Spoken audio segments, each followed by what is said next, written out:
আসসালামু আলাইকুম। আপনারা সবাই কেমন আছেন? আশা করি আল্লাহর রহমতে অনেক ভালো আছেন। আমি আবার চলে এসেছি নতুন একটা রেসিপি নিয়ে। আমার আজকের রেসিপি হচ্ছে গোলাপ জাম মিষ্টি। আপনারা আমার সাথেই থাকুন, ভিডিওটা লাস্ট অবধি দেখুন। চলুন বেশি কথা না বলে রেসিপিটা শুরু করা যাক। মিষ্টিটা বানিয়ে নেওয়ার জন্য প্রথমেই নিয়েছি দুধের ছানা।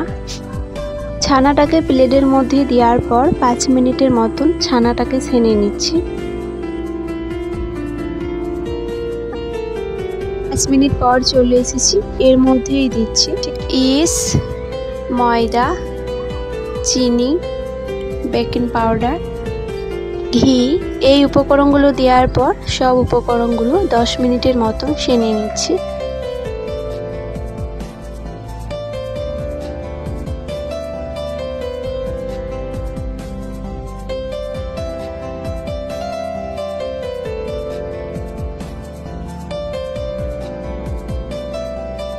দশ মিনিট পর চলে এসেছি এবং এটা সেনে নেওয়া হয়ে গেছে। এর মধ্যে অল্প মতন ছানা নিয়ে মিষ্টির মতন করে গোল গোল করে নিচ্ছি।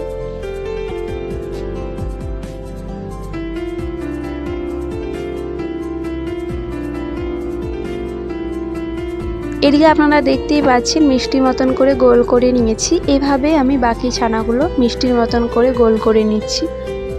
এদিকে মিষ্টিগুলো বানিয়ে নেওয়া হয়ে গেছে। এবার এগুলোকে তেলের মধ্যে ছেঁকে নেব। এর জন্য চুলায় বসিয়ে দিয়েছি কড়াই। কড়াইয়ের মধ্যেই দিয়েছি তেল। এই তেলের মধ্যে মিষ্টিগুলো দিয়ে দিচ্ছি।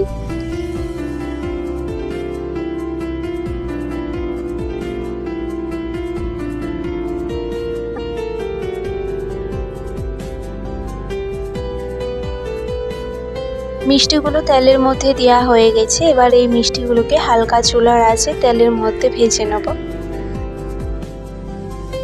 এদিকে আপনারা দেখতেই পাচ্ছেন ভেজে নেওয়া হয়ে গেছে। এবার এই মিষ্টিগুলোকে তুলে নিচ্ছি।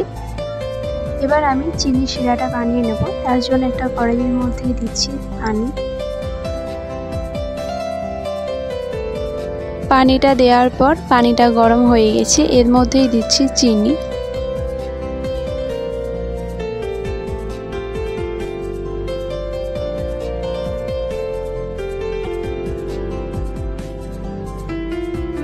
এই চিনি শিরার মধ্যে আমি অল্প মতন ফুড কালার দিয়েছিলাম। আপনারা চাইলে ফুড কালারটা নাও দিতে পারেন।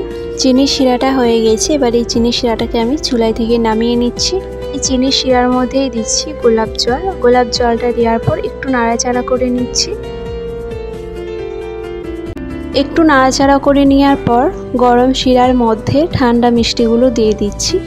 শিরার মধ্যে মিষ্টিগুলো দেওয়ার পর এভাবে একটু নাড়াচাড়া করে নিচ্ছি। একটু নাড়াচাড়া করে নেওয়ার পর ঢাকনি দিয়ে রেখে দিচ্ছি আধ ঘন্টা মতো। আধ ঘন্টা পর চলে এসেছি এবং এই মিষ্টিগুলো অন্য একটা প্লেটের মধ্যে ঢেলে নিচ্ছি। এদিকে আপনারা দেখতেই পাচ্ছেন মিষ্টিগুলো অন্য একটা প্লেটের মধ্যে ঢেলে নেওয়া হয়ে গেছে। সো ফ্রেন্ড, আমাদের গোলাপ জাম রেসিপিটা আপনাদেরকে কেমন লেগেছে প্লিজ কমেন্টে জানাবেন।